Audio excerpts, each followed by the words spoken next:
لهم الفاتحة. أعوذ بالله من الشيطان الرجيم. بسم الله الرحمن الرحيم. الحمد لله رب العالمين الرحمن الرحيم مالك يوم الدين. إياك نعبد وإياك نستعين. اهدنا الصراط المستقيم صراط الذين أنعمت عليهم غير المغضوب عليهم ولا الضالين آمين. بسم الله الرحمن الرحيم. السلام عليكم ورحمة الله وبركاته. الحمد لله وكفى والصلاة والسلام على سيد المصطفى وعلى آله وصحبه أهل الصدق والوفاء. سبحانك لا علم لنا إلا ما علمتنا إنك أنت العليم الحكيم. رب اشرح لي صدري ويسر لي أمري واحلل عقدة من لساني يفقهوا قولي. أشهد أن لا إله إلا الله وأشهد أن محمدا رسول الله. جزا الله عنا سيدنا محمد صلى الله عليه وسلم ما هو أهله. Bersyukur kita kepada Allah Subhanahu wa taala. Selawat dan salam kepada junjungan mulia Nabi Muhammad sallallahu alaihi wasallam. Baik kita niat i'tikaf dan kita niat duduk dalam majlis ilmu lillahi taala. Nawaitu ta'allum wa ta'allum tadhakkur wa tadhakkir lillahi taala insyaallah. Alhamdulillah. Baik, kita sambung pengajian kita dalam kitab Mau'izah.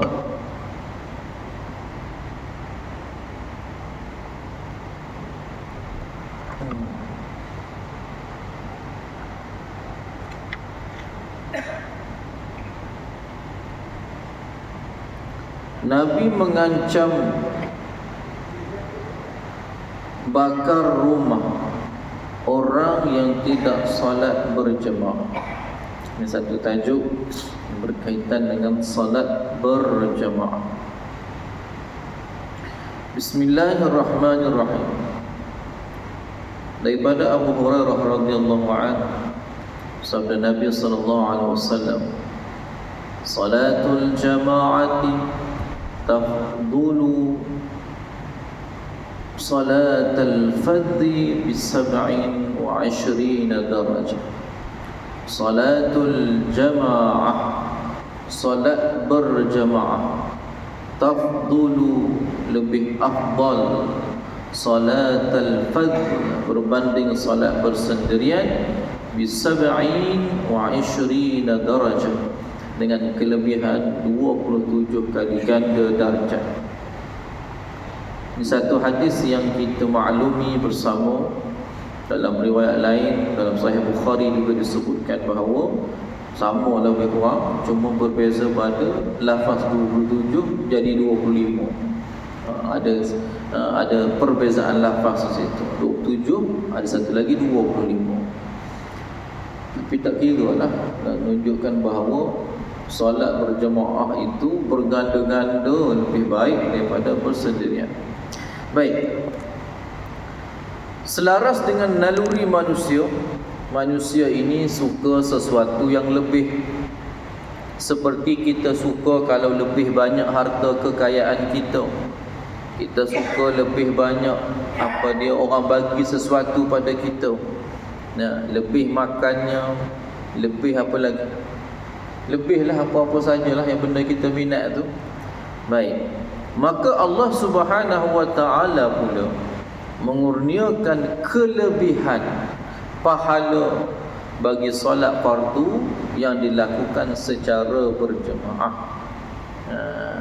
Supaya kelebihan itu menjadi rebutan, menjadi kesungguhan bagi manusia untuk buat bekal di akhirat nanti. Supaya kita ni sungguhlah nak buat amal. Amal ni untuk apa? Untuk bekalan akhirat. Jadi Allah bagi offer pada kita, sembahyangnya lebih kurang sama. Cuma beza buat amal ramai, pahalanya lebih berbanding dengan seorang.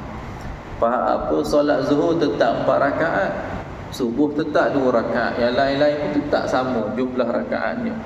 Cuma beza bila buat seorang dengan buat ramai-ramai ini, Allah nak bagi pahala lebih bila kita berjemaah. Sesuai dengan dunia perniagaan, Nabi sebut 9/10 daripada sumber rezeki. Disebut di sini 90% daripada keuntungan rezeki itu datangnya daripada sumber perniagaan. Justru setiap kali manusia tidak menunaikan salat berjemaah, bererti dia meninggalkan 27 ataupun 26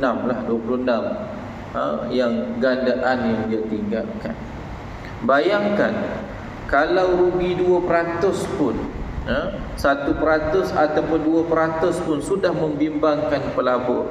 Ini kan pula kita rugi yang lebih banyak. Kalau tadi 27 kali ganda ruginya, ini 2%. Yang tadi 26 kali ganda lah kita tolak sekali satu ganda. Baik, kita rugi berganda-ganda. Kalau rugi 2% pun bimbang dah pelabur. Bayangkan pelabur ni dia bukan melabur 10,000 kalau dekat indeks saham apa begitu? BSKL. DSKL ke BSKL? Tak ingat nama dia. B tu bursa saham. Bursa saham, indeks saham Malaysia kan. Bursa saham Kuala Lumpur. Kalau 2% saja rugi turun. Berapa nilai tu 2% tu? Kalau dia letak paling kurang 1 juta, 2% daripada 1 juta tu berapa?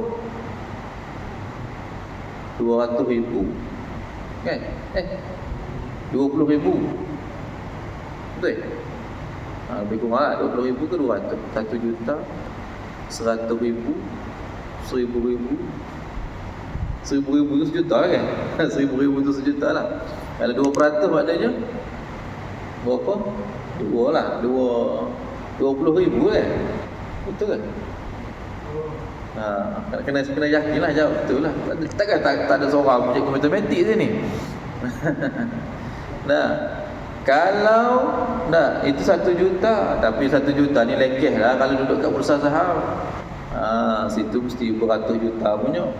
20,000 lah. Sekali turun, bayangkan sekali rugi 2% turun, maknanya macam sebiji banglo hilang. Itu pun dah pusing. Sekarang ni solat berjemaah kalau seorang-seorang satu, kalau berjemaah 27, maknanya bukan rugi 2% tu. Gandaan dia lebih banyak tu. 27 kali ganda rugi di situ. 26 kali ganda kalau kita tolak satu. Baik. Jika suatu hari mereka mengabaikan solat berjemaah, rugi pahalanya berapa kali? 26 kali 5. Kiralah 100 kali ganda kita kata lebih ruginya. Bagaimana jika sepanjang hayat mereka mengabaikan solat fardu berjemaah, maka sangatlah rugi. Patutnya dapat 5, tapi patutnya dapat 100, tapi 5 je dia ambil. Contohlah tu. Sepatutnya dapat 100, tapi dia ambil 5 je. 100 lebih lah. Duit 100 dengan duit RM5. Senanglah nampak sikit tak? Orang nak bagi 100, tapi kita ambil RM5. Cerdik ke tak cerdik? Apa kamu jawab sendirilah. Itu maknanya untuk kita fikir, bukan nak kata kat siapa. Kalau nak kata, pun kata kat diri sendirilah. Untuk kita perli diri sendirilah. Kita ni cerdik ke tidak? Sama lah saya pun. Jadi 100 dengan RM5, akal sihat kita kata 100 lebih banyak, tapi kita nak ambil yang RM5. Maka teramat-amatlah rugi orang yang sebegini. Kalau 100 kita ambil 80, rugi juga, tapi okey lah sikit. Ni tak ambil langsung, lu semayang kat rumah je selalu. Tapi ceritanya tuan-tuan para jemaah sini tak terasa sangat, sebab tadi baru dapat. Kita semayang berjemaah. Ni cerita orang yang jumpa masjid pun seminggu sekali. Kalau orang perempuan lagi dahsyat. sembahyang raya je datang. Tu pun kalau datang. Kalau tak jumpa masjid langsung. Orang perempuan, terutama yang muda-muda. Kalau ibu-ibu tak apa lagi, bolehlah tahan sikit. Ni hak muda-muda ni. Yang muda katanya, yang remaja, yang muda ataupun yang ibu muda. Nah, yang ada anak-anak kecil, bila dia nak jumpa sembahyang secara berjemaah di masjid? Kecuali kalau suami dia pula sembahyang kat rumah. Tapi biasanya tak sembahyang kat rumah juga, seorang-seorang juga jadinya. Kalau suami datang sembahyang di masjid, maka ibu ataupun isteri sembahyang di rumah berjemaah dengan anak-anak. Walaupun anak tu belum akil balik lagi, umur 7 tahun, 6 tahun, tak apalah, ibu tu jadi tok imam, jadi tok mak imam. Jadi imam. Pahala tu dapat ke tidak? Dapat. Berganda lah juga. Dia tak sebut pula 27 ganda ni kena orang akil balik semua. Tidak. Yang penting berjemaah. Jadi kalau ibu di rumah berjemaah dengan anak-anak salat, maka ada pahalanya di situ juga berganda. Mungkin kurang sikit lah dengan ayah yang datang masjid. Masjid ni ada iktikaf lagi, ada keberkatan tempat lagi, dan banyak lagi lah rumah Allah ni kelebihan dia. Baik. Pasti berdepan dengan suatu jumlah kerugian yang boleh menyebabkan masa depan akhirat seseorang itu menjadi terlalu malam. Nabi SAW, Nabi ni, sebelum mengangkat takbiratul ihram ketika menjadi imam, maka Nabi terlebih dahulu memastikan salat saf salat itu berada dalam keadaan rapat dan lurus. Maknanya Nabi perhatikan terlebih dahulu bagaimana pergerakan ataupun perlakuan saf makmum yang di belakang, penuh ke tidak, rapat ke tidak. Nabi tengok, Nabi perhati sebelum Nabi angkat takbir. Maknanya apa dia? Imam nanti kalau naik, tu imam ni siapa-siapa lah, dia kena tengok dulu jemaah. Sunat bagi dia tengok dulu jemaah. Ulama sebut ni sunat hukum dia. Tok imam naik, jangan angkat takbir lagi walaupun lepas qamat dah. Tengok, paling ke arah jemaah, berpaling. Ada beberapa keadaan cara Nabi berpaling. Ada ketikanya Nabi intai saja, tengok ini, tengok kanan. Ada kalanya Nabi berpaling seluruh tubuh Nabi. Menghadap terus. Menghadap terus. Yang menghadap terus ni jarang tu imam kita berani buat. Jarang hak berani buat lah. Intai ikut tepi ni boleh lagi. Hadap tu, hadap ke arah jemaah, lepas tu tegur terus. Rapat sikit. Sana kosong. Ni jarang orang nak buat. Tapi itu yang Nabi buat. Bila nampak ada yang kurang, maka Nabi betulkan terus. Ni jarak main rapat sikit lagi. Kaki lurus, biar sama, tumit biar sama. Imam pun sebut gitu. Baik. Sebagai pemimpin masyarakat, Nabi ni pemimpin masyarakat, baginda juga prihatin terhadap orang yang tidak hadir solat berjemaah. Orang tak mari pun Nabi perasan. Nabi tanya.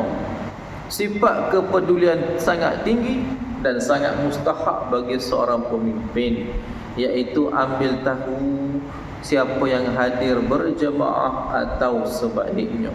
Dalam riwayat yang lain, sahabat Nabi biasa yang dicerita, Nabi ni lepas semayang Nabi bangun, Nabi tengok siapa ada siapa tak ada. Biasanya lepas subuh lah, tengok siapa ada siapa tak ada. Bila tak ada tu, sahabat Nabi pun tanya, ni mana kawan kita ni, sahabat kita ni mana? Nabi pun jawab, sahabat lain pun jawab, dia sakit ya Rasulullah. Sakit, patut dia tak mari. Mari kita pergi ziarah dia. Itu tujuan dia. Maknanya apa dia?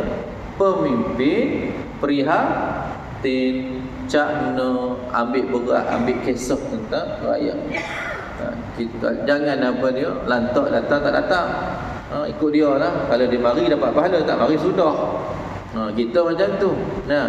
datang, yelah, dapat pahala. Tak mari, tak datang, dia rugi, lantak lah. Nah, kita dah aircon dah habis besar dah ni, kita dah sedia gerak terbaik dah. Dia nak datang tak datang, dia punya pasal. Jangan ada pemikiran sebegitu. Nabi tidak begitu. Bila hak tak mari, Nabi tanya. Sama macam cikgu dalam kelas. Murid dia datang tak datang, yang ambil kehadiran. Kita ambil kehadiran lah.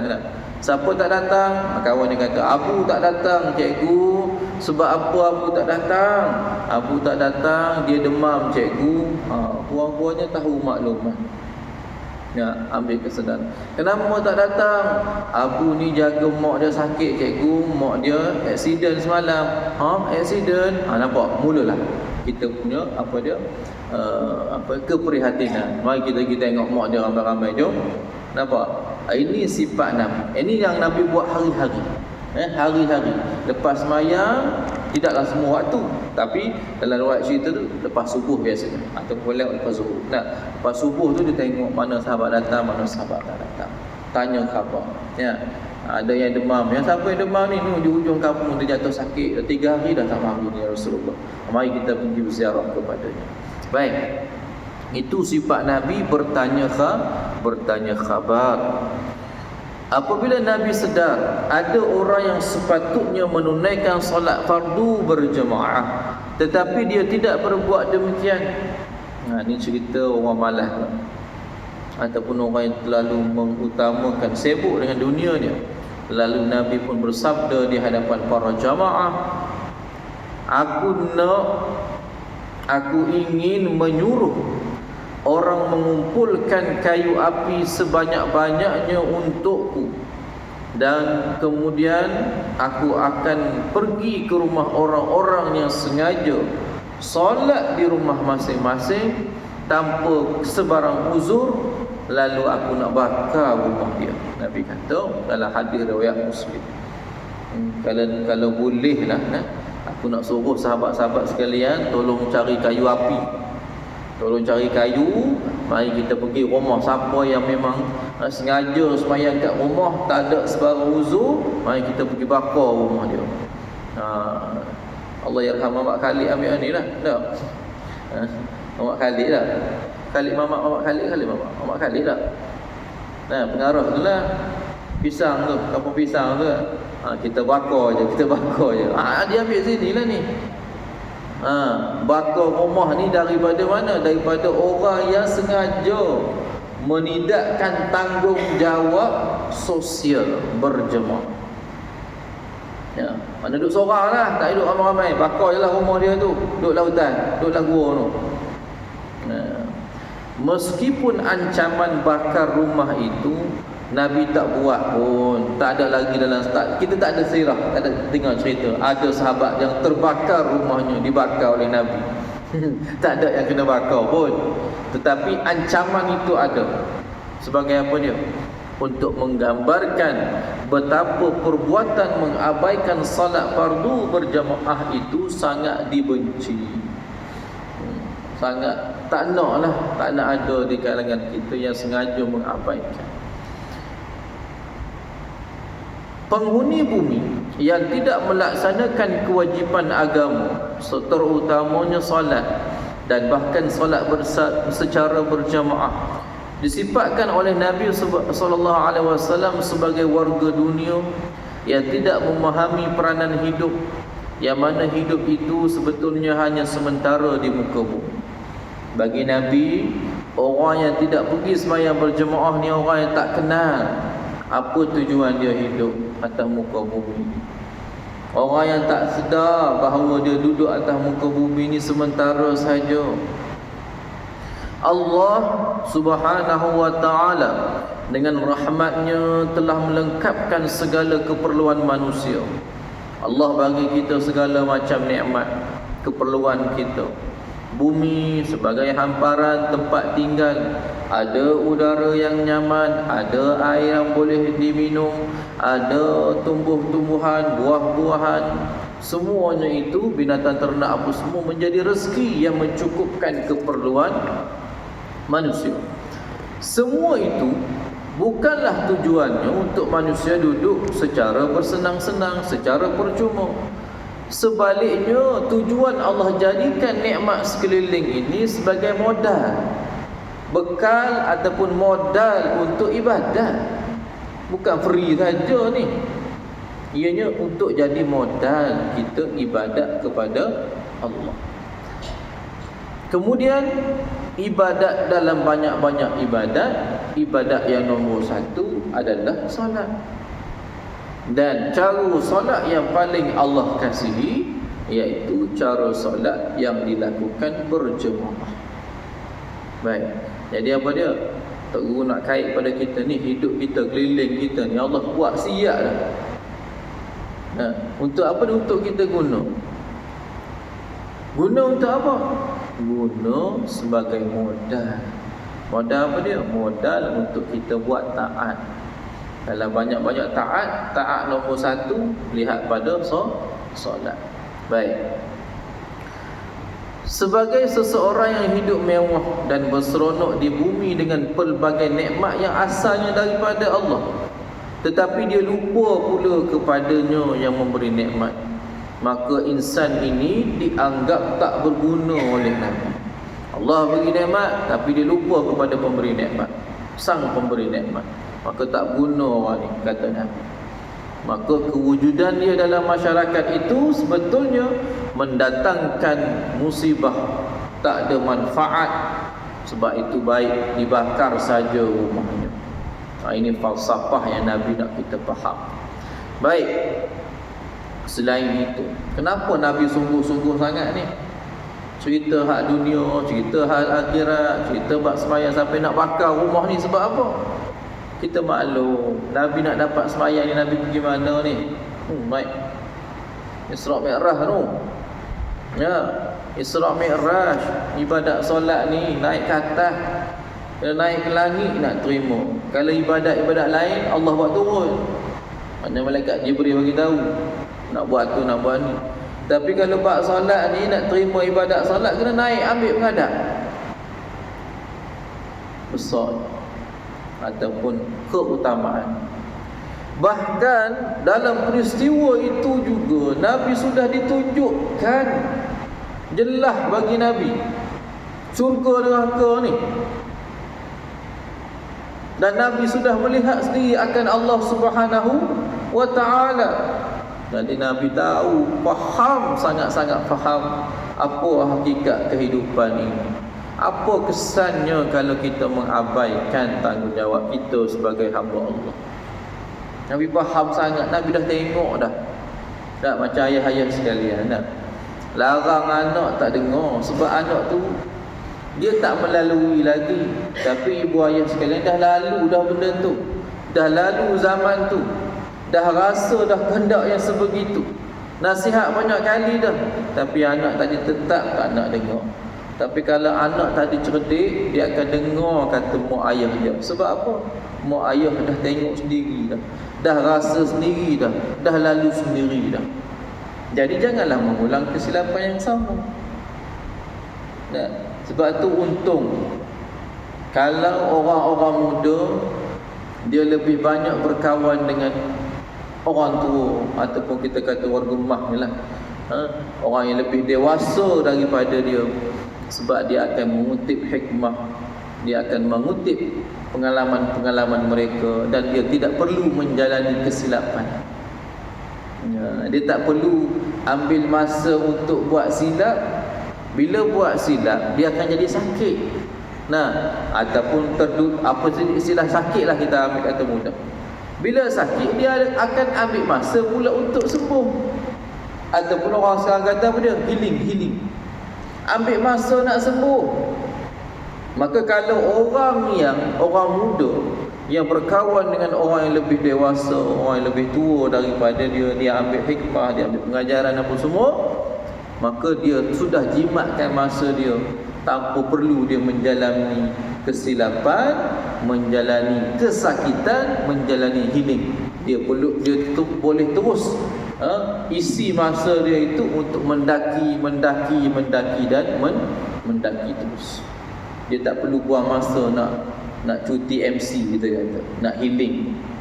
Sebab tu penting kita bersama dengan orang-orang soleh, orang-orang alim, orang-orang yang ada hikmah. Siapa ni? Biasanya orang sudah hidup lama lah.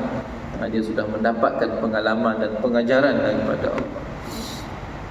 Tetapi kalau duduk kawan dengan orang muda saja, sama-sama nak try, sama-sama nak cuba, sama-sama rasa lah, sama-sama sakit.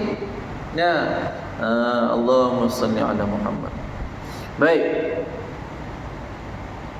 Jadi Nabi SAW sudah melihat sendiri syurga dan neraka. Sudah melihat sendiri Allah pemilik segala alam semesta ini, segala pemilik seluruh alam. Maka Nabi sangat memahami apa tujuan kehidupan ini. Baik. Penyakit tidak nampak kepentingan akhirat dan berbuat sesuatu amal hanya jika faedahnya dapat dilihat depan mata adalah penyakit yang sebetulnya ada diwarisi sejak zaman Nabi lagi. Maknanya kalau nak buat sesuatu kena tengok apa upah dia, ataupun apa fadilat dia. Nak buat beramal sesuatu, tengok dulu apa kelebihan dia kalau kita buat. Penyakit ni sebenarnya ada dah zaman Nabi lagi. Maka janganlah hairan jika watak seperti itu juga ada pada umat kini, kerana pada zaman Nabi sudah pun wujud orang yang sebegitu. Iaitu apa dia? Nak buat sesuatu, tengok apa yang dia dapat kalau dia buat, apa yang dia dapat kalau dia buat. Sayyidina Uthman berkata tentang salat berjemaah yang diambil mafhumnya daripada sabda Nabi, katanya, sesiapa yang hadir salat isyak berjemaah seolah-olah mereka sudah solat tahajud 1/2 malam. Siapa yang sembahyang isyak berjemaah seolah-olah dia sudah melakukan solat malam, solat tahajud separuh malam. Separuh malam ni banyak ke tidak? Banyak. Kita dapat 5 minit sebelum subuh pun rasa macam terbang dah hari tu, syurga dah ke sembahyang tahajud. Dapat 5 minit sebelum subuh 2 rakaat. Rasa macam ahli syurga dah hari tu. Yang ni sembahyang isyak berjemaah dapat pahala ataupun ganjaran dia seperti orang yang salat di sepanjang malam, separuh malam. Baik.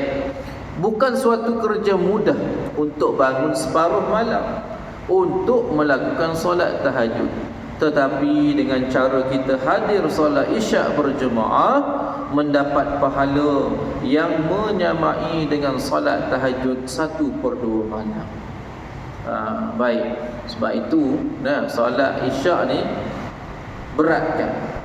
Dalam ulama sebut antara tanda orang munafik itu, dia berat nak sembahyang isyak, satu lagi berat nak sembahyang subuh. Dua sembahyang berat. Sebab apa sembahyang isyak berat? Sebab apa sembahyang subuh berat? Kita pernah cerita kan, kalau munafik ni apa dia? Orang yang luar je nampak macam beriman, tetapi dalamnya kufur. Dia berlakon saja. Berat bagi mereka solat isyak berjemaah. Sebab apa? Sebab amalan jahiliyah maghrib tu tidur dah. Waktu maghrib tu dia pun tidur dah. Mana waktu isyak tu memang tidur lah. Maghrib tu tidur, memang dah tidur awal. Juga waktu siang ni panas kan. Waktu siang terlalu panas dengan kerja harian panas apa semua. Jadi bila maghrib tu matahari tak ada tu, dia terus sejuk, sedaplah tidurnya. Jadi dia terus tidur. Amalan jahiliah dia terus tidur. Dia tidur maghrib tu ataupun dekat nak maghrib, isyak tu memang tak ada lah, lebur terus. Sebab tu bagi orang munafik jarang mereka nak sembahyang isyak. Itu asal dia. Baik. Satu lagi apa ni? Solat subuh. Selain itu, Nabi SAW bersabda yang maksudnya, kalaulah tidak menjadi masyaqqah, kepayahan, kesukaran kepada umatku, nescaya aku suruh mereka bersugi setiap kali hendak solat dan aku perintahkan juga untuk melewatkan solat jemaah Isyak. Ada dua perkara. Kalau tak jadi keberatan, maka sebelum solat aku nak suruh dia bersugi dulu, gosok gigi dulu. Satu. Yang kedua, seelok-eloknya untuk melewatkan solat Isyak berjemaah. Solat Isyak tu dilewatkan sedikit. Kerana apa? Kalau kita tengok dalam fiqh pun, dalam bila bercerita tentang fadilat ataupun keutamaan solat di awal waktu, maka solat awal waktu bagi Isyak ni dia panjang waktu dia punya waktu ni panjang. Maka pukul 9 tu masih lagi dikira awal waktu sebenarnya. Pukul 10, pukul 11 tu dikira awal waktu lagi. Kan kita Isyak dekat pukul 9 dah, lebih kurang 2 jam tu. 2 jam itu, yang pertama 2 jam setengah tu, kalau ikut kiraan peratus dia tu, maka itu masih lagi dikira awal waktu. Pernah ada satu kisah zaman Nabi sallallahu alaihi wasallam. Sahabat Nabi sallallahu alaihi wasallam tunggu Nabi dalam masjid. Lama. Sebab selepas maghrib tu Nabi keluar sekejap, ada urusan. Ada Nabi jumpa orang. Jadi sahabat ni dia biasa sembahyang dengan Nabi. Maknanya kalau Nabi tidak keluar daripada Madinah, Nabi tak sebut apa-apa, jadi sahabat akan sembahyang dengan Nabi, kecuali dalam musafir. Sahabat akan sembahyang dengan Nabi, akan tunggu Nabi. Tapi kali itu sahabat tunggu, Nabi tak datang lagi. Bayangkan tuan-tuan, kita pukul 9 ni kita sembahyang Isyak dah kan. Tunggu Tok Imam 9 suku, 9.30, pukul 10, 10.30, 10.45 baru datang Tok Imam. Ada tak orang nak nunggu? Ada tak nak nunggu? Kalau buat forum perdana pun, ni saya sebut pengalaman saya. Ya, saya tak tahu masjid ni, dekat Lubuk dulu, forum perdana. Yang datang Ustaz Akhir Hai ke, Haslim Bollywood ke, saya hebat-hebat lah, barang TV dah. Barang Ustaz-Ustaz TV ni, bila mari tempat kita, dia takkanlah datang datang ceramah maghrib Isyak saja. Ya, kena bayar lah. Pukul 8 baru Ustaz pegang mic. Lepas tu pengerusi nak bocak pula. 15 minit pula situ. Lepas tu barulah bagi mic kepada Ustaz. Dekat nak Isyak baru Ustaz tu baru start point. Sebab 15 minit yang pertama mukadimah. Lepas tu baru masuk point. Lepas tu brum 9.30 tu tengah start lagi. Makcik-makcik kat belakang duduk gelisah dah. Ayah-ayah pun putih dah mulut-mulut air. Macam lama tak kena rokok ke. Dah keluar sekejap, masuk sekejap, keluar sekejap, masuk sekejap. Dah pukul 10.30 baru Allahu Akbar sembahyang Isyak. Orang dah hilang separuh dah. Nasi pun dah sejuk dah kat luar nunggu. Tapi begitulah tabiatnya, dah dia datang jauh. Takkan nak datang ceramah sejam, paling-paling 2 jam. Bayar pula beribu. Kita kata nak. Tapi hak tinggal tu separuh. Tu terkenal tu kiranya. Jadi Nabi kata sahabat tadi, pukul 10.45 lebih kurang lah, baru Nabi masuk. Masa tu tak ada jam, tapi sebutnya sahabat lama menunggu, sampai ada yang tertidur. Tapi tak ada orang sembahyang Isyak, sebab nak tunggu Nabi. Sebab Nabi tak pesan apa-apa. Nabi kata Nabi tak ada pesan sembahyang dululah. Nabi tak ada pesan. Jadi sahabat tunggu walaupun lama. Tunggu. Akhirnya Nabi masuk. Lama tu. Dan Nabi bila masuk tu, sahabat pun mula tanya Nabi, ya Rasulullah, ke mana saya ada urusan tadi. Lepas tu Nabi puji para sahabat. Wahai para sahabat, apa yang kamu semua buat ni takkan berlaku dah. Maknanya tidak ada orang yang akan sanggup untuk tunggu berjemaah Isyak seperti mana yang kamu semua lakukan seperti itu. Nabi puji sahabat sanggup tunggu untuk berjemaah dengan Nabi sallallahu alaihi wasallam. Kita ustaz lebih 5 minit habis, macam-macam gaya dia jeling kat jam. Seorang keluar, seorang masuk. Dia macam keluar dulu kamu masuk dulu.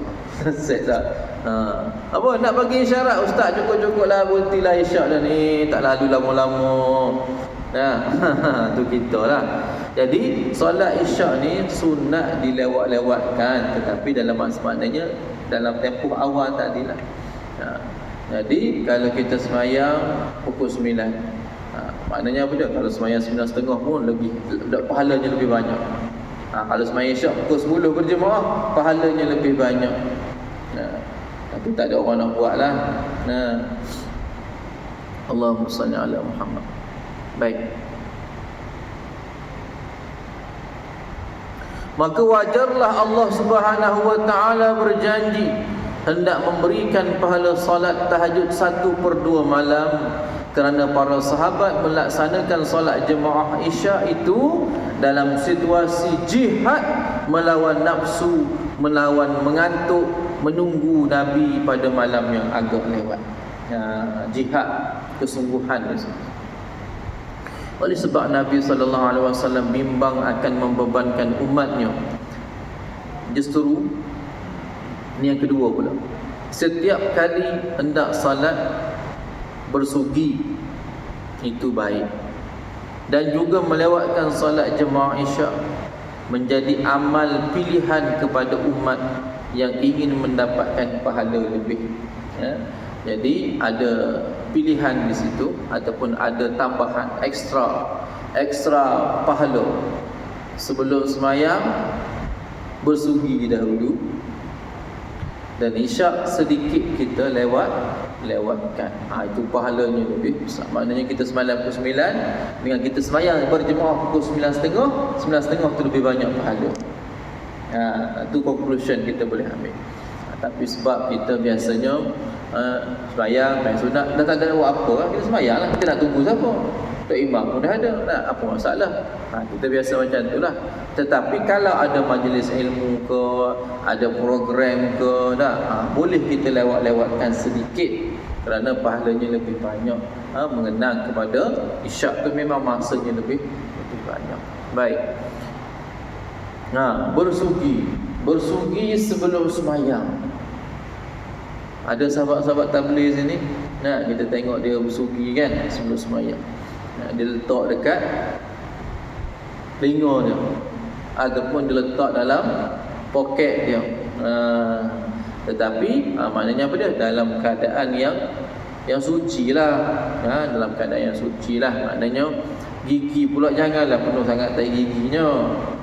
Sampai lekat biji lada, lekat hak merah-merah tu, lekat kayu sugu, lepas tu letak kat telinga. Orang tengok daripada jauh apa benda merah tu. Itu tak jaga kebersihan pula. Cabai. Kulit cabai tu lah hak merah tu lekat. Itu tak jaga kebersihan pula kalau macam tu. Dia kalau kayu sugi ni, dia tetap bersih. Bila kita gosok gigi pun dia tetap bersih. Itu sebenarnya. Kalau ikut sekarang kan dia ada penutup kan. Ada hak jenis kayu sugi yang dia ada penutup siap. Itu nak lebih menjagalah. Sebab ada orang yang tak biasa dengan sunnah, dia akan pandang keji. Dia akan pandang, apa ni selekeh sangat ni lepas gosok gigi. Bukannya kita pergi basuh kayu sugi tu. Jangan amalan ini, sunnah Nabi, jadi fitnah. Sebab apa kita pula yang selekeh sebenarnya. Nak buat sunnah tapi selekeh, tak jadi. Maka jagalah juga dia punya kesopanan dia di situ. Sebab bukan semua orang faham ni. Maka lebih baik kita tutup pintu fitnah. Bersugi tu sunat. Tapi bila nampak kotor tu, nampak geli orang yang tengok ni.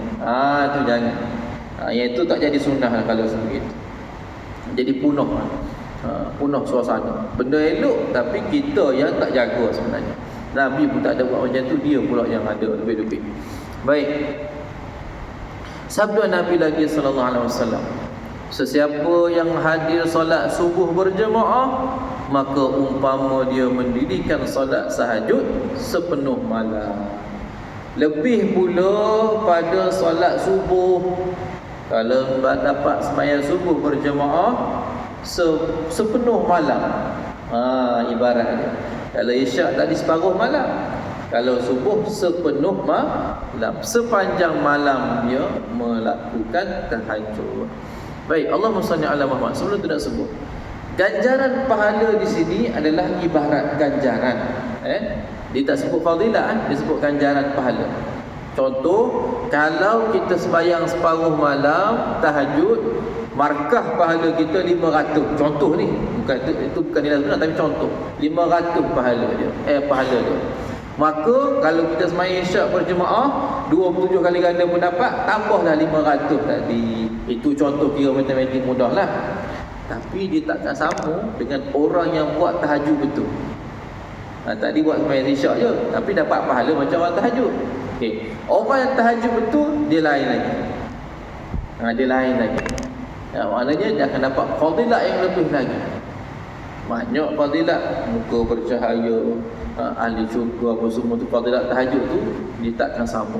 Jumlah pahala mungkin sama, tapi fadilat lebih-lebih lagi. Dan orang yang melaksanakan tahajud itu pastinya biasanya isyak pun dia sembahyang dah berjemaah, tambah lagi dengan solat tahajud yang dia buat betul.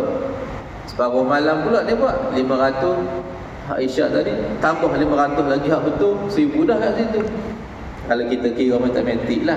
Maknanya kalau orang yang melaksanakan tahajud, dia takkan sama, dia akan lebih juga. Cuma pahala, cuma nak macam ni lah, macam nak kempen lah, supaya kita berat sungguh-sungguh sikit bila solat isyak, bahkan solat subuh.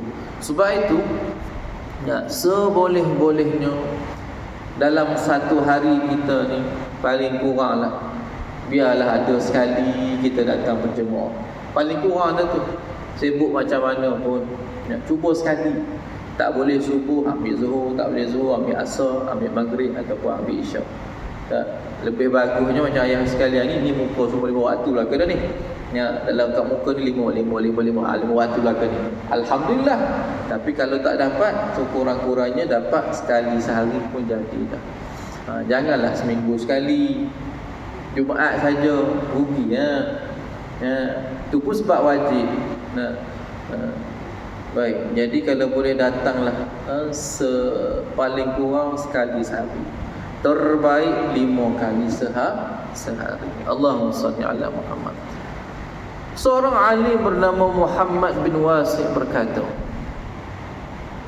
aku berpuas hati jika dapat melakukan 3 perkara di dunia ini. 3 benda ni kalau aku dapat buat, puas hati aku hidup, kata Muhammad bin Wasi'. Yang pertama, ada sahabat yang mampu menegur dan membetulkan kesalahan.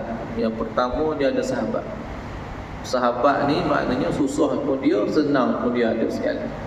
Kalau aku buat betul, dia puji, dia sokong. Kalau aku buat salah, dia tegur, dia betulkan. Ini untung ada sahabat sebegini. Kita tidak nak sahabat ni kita buat apa-apa betul semua, tak boleh juga. Betul semua. Konon nak jaga hati sahabat, bukan macam tu Islam aja. Kalau tak betul bagi tahu, jangan diam. Lantak lah tak betul. Nanti kalau beritahu jadi balak pula. Bukan macam tu, tak.